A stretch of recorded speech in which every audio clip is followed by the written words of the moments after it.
বাসা থেকে খুবই বোর হয়ে গিয়েছিলাম। স্কুলে এসে বন্ধুদের সাথে খুবই ভালো লাগছে, দেখা সাক্ষাৎ হচ্ছে, পড়ালেখাও অনেকটা মনোযোগ আমরা দিতে পারছি, যার কারণে আমাদের মনও ভালো থাকে। বাড়িতে থাকলে কি আসলে অতটা ভালো লাগে না, স্কুলে আসলে বন্ধুদের সাথে দেখা হয়, পড়ালেখা একটা মনোযোগ দেওয়া যায়। এছাড়াও স্কুলের পরিবেশ ভালো, স্কুলে গাছপালা আছে, আমাদের বাসাতে যেহেতু গরম থাকে, স্কুলটা একটু ঠান্ডা। দীর্ঘদিন বন্ধ ছিল, বাচ্চাদের অনেক পড়া লস হয়েছে, তো আমরা এখন সবাই মনোযোগী হয়েছে। বাচ্চারাও 95% ইনশাল্লাহ উপস্থিতি হচ্ছে, পড়াশোনার মনোযোগী হচ্ছে, এবং আমরাও পরিবেশ রেখেছেভাবে পানির ব্যবস্থা, স্লাইনের ব্যবস্থা, কেউ যেন অসুস্থ না হয়ে পড়ে। আমাদের জেনারেটর আছে, জেনারেটরও চালুর ব্যবস্থা রেখেছি, ভালো হচ্ছে ইনশাল্লাহ। মনোযোগ ওরা এই তাপপ্রবাহের কারণে যে অমনোযোগী ছিল, এরা নতুন উদ্যমী, নতুন সোপানে ওরা চলে আসছে, এবং তারা চাচ্ছে যে আমরা ঘরে না থেকেই এই শিক্ষা ব্যবস্থায় চলে আসে, এবং আমাদের নতুন কারিকুলাম চালু হয়েছে, এটা এরা এনজয় করছে খুব। স্কুলটা নতুন, অর্থাৎ নতুন গাছে যেমন পাতা গজায়, ওদেরকেও এই বসন্ত এসে গেছে পড়াশোনায়। 1, 2, 3 ঢাকায় জমি জিতে নিন 100% ক্যাশব্যাক সহ 20 কোটি টাকার পুরস্কার।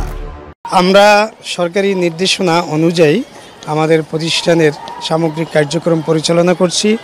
তাপদাহের কারণে গভর্নমেন্টের যে মনিটরিং ছিল মাধ্যমিক ও উচ্চশিক্ষা অধিদপ্তরের, সেই অনুযায়ী আমাদের প্রতিষ্ঠান পরিচালিত হয়ে আসছে, এবং ইতিমধ্যেই তাপমাত্রা কমে এসেছে, এবং আমরা উৎসাহ উদ্দীপনা নিয়ে শিক্ষার্থীদের যথেষ্ট উপস্থিতি, 80% ছেলেমেয়েরা শ্রেণীকক্ষে আসছে, আপনারা লক্ষ্য করছেন।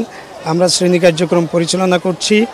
তারপরও আমাদের যাতে কোনো রকম সমস্যা দেখা না দেয়, আমাদের পার্শ্ববর্তী একটি হসপিটাল আছে, ইয়র্ক হসপিটাল, এদের সাথে আমাদের একটা কর্পোরেট চুক্তি হয়েছে, তারাও সার্বক্ষণিক আমাদের সহযোগিতা করছে।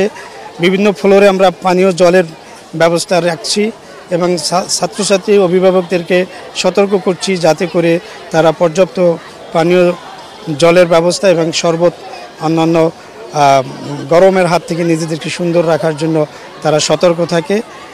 আরেকটি বিষয় হলো, আমাদের এখানে শিশু শ্রেণী বলে একটি ক্লাস আছে, আমরা ইতিমধ্যেই অভিভাবকদের মেসেজ দিয়েছি, কালকে থেকে আমরা ওদেরও ক্লাস শুরু করব।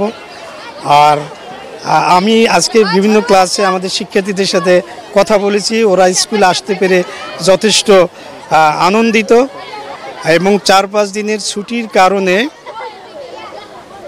আমাদের যেইটুকু ঘাটতি হয়ে গেছে সেটি আমরা এখন কভার করব। সরকারি নির্দেশনায় আমরা শনিবার দিন প্রতিষ্ঠান খোলা রাখছি। প্রসিদ্ধ হসপিটাল আছে, ইয়র্ক হসপিটাল, তারা আমাদের সার্বক্ষণিক বিভিন্ন বিষয়ে সহযোগিতা করছে। আমরা স্যালাইন, তারপরে আরও মেডিকেল কোনো ফ্যাসিলিটিস যখন যেটা প্রয়োজন সে ব্যাপারে তাদের সাথে আমরা কথা বলে রেখেছি।